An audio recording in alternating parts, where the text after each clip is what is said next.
Me trashëgimi të pasur kulturore, historike dhe etnografike, Lezhë u kthye në qendër të festimeve për ditën ndërkombëtare të trashëgimisë kulturore. Nxënës të shkollave të qytetit dhe fshatrave përreth, të veshur me kostume tradicionale të zonës, parakaluan në zonën arkeologjike të qytetit, duke sjellë ngjyra dhe atmosferë festive.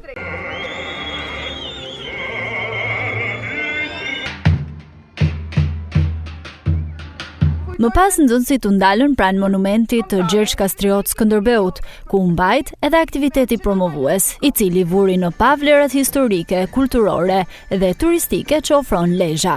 Ishte një ftesë e hapur, por që pam që të gjitha shkollat, jo vetëm që u përgjigjen pozitivisht, por të gjitha kanë patur vërtet një interes shumë të madh për të bërë akoma dhe më të madh këtë aktivitet. Ndaj ju i jeni nismëtarët e parë të këtij viti të një tradite që do të vazhdojë më tej dhe në vitet në vazhdim. Dua një falënderim të veçantë për gjitha shkollat, për gjitha drejtorët dhe mësuesit të cilët i kanë sjellë sot nxënësit të veshur kaq bukur duket ky vend sot. Se ne duhet themi që jemi ne të parë që duhet i promovojmë këto vlera. Duhet ta përçojmë trashëgiminë kulturore ndërpreza. Aktivitetet të tilla janë mënyra më e mirë e promovimit dhe përçimit tek brezat i të gjithë potencialit të Lezhës në trashëgimi, thot përgjegjësi i trashëgimisë kulturore Paulin Zefi. Për promovimin e trashëgimisë kulturore materiale dhe shpirtërore dhe jo materiale kemi zhvilluar edhe këtë aktivitet.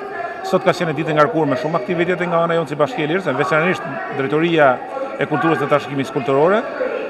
Kjo, nëse mund të themi, kjo parot, kjo aktivitet i madh me cilin kulmon kjo ditë, aktiviteti kësaj dite bëhet pikërisht për të pasuruar të gjitha veshjet e pasura që kanë të gjitha trevat e Lezhës.